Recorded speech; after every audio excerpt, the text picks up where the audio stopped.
గత కొన్ని రోజుల నుంచి దేశవ్యాప్తంగా వర్షాలు విస్తారంగా కురుస్తున్నాయి. లోతట్టు ప్రాంతాలన్నీ జలమయమవుతూ ప్రజలను ఉక్కిరిబిక్కిరి చేస్తున్నాయి.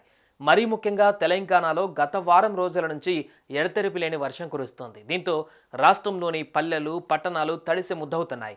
వరుసగా కురుస్తున్న ఈ వర్షాలకు ప్రజలు అడుగు బయట పెట్టలేని పరిస్థితి ఏర్పడింది. ఈ క్రమంలోనే వాతావరణ కేంద్రం మరో కీలక ప్రకటన చేసింది. రానున్న 2 రోజుల పాటు వర్షాలు కురవనున్నాయని తెలిపింది.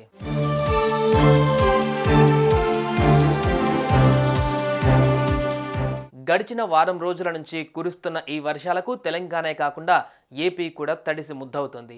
వరుసగా కురుస్తున్న ఈ వర్షాలకు పల్లెలు, పట్టణాలు చిగురుటాకులా వణుకుతున్నాయి. దీంతో ప్రజలు అనేక అవస్థలు పడుతున్నారు. మరీ ముఖ్యంగా ఉద్యోగులు ఆఫీసులకు వెళ్లే క్రమంలో నానా ఇబ్బందులకు గురవుతున్నారు. ఈ నేపథ్యంలోనే భారత వాతావరణ కేంద్రం రెయిన్ అలర్ట్తో పాటు హెచ్చరికలు జారీ చేసింది.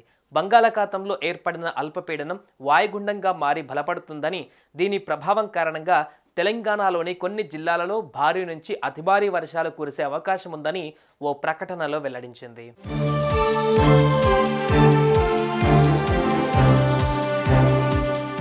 ఇక ప్రధానంగా హైదరాబాద్, రంగారెడ్డి, సిద్దిపేట్, మహబూబ్నగర్, కొమరంభీం, ఆసిఫాబాద్, ఆదిలాబాద్, మంచిర్యాల, పెద్దపల్లి జిల్లాలలో ఉరుములు, మెరుపులతో కూడిన వానలు పడతాయని వాతావరణ అధికారులు తెలిపారు. ఇక వీటితో పాటు నిజామాబాద్, రాజన్న సిరిసిల్ల, జగిత్యాల, భూపాలపల్లి, కరీంనగర్, భద్రాద్రి, ములుగు, ఖమ్మం, నల్గొండ, నాగర్ కర్నూలు జిల్లాలలో కూడా ఈ ప్రభావం ఉంటుందని అధికారులు వెల్లడించారు. గంటకు సుమారు 30 నుంచి 40 కిలోమీటర్ల వేగంతో ఈదురుగాలులతో కూడిన వర్షాలు మరో 2 రోజుల పాటు కురుస్తాయని, ప్రజలు అప్రమత్తంగా ఉండాలని భారత వాతావరణ కేంద్రం సూచించింది.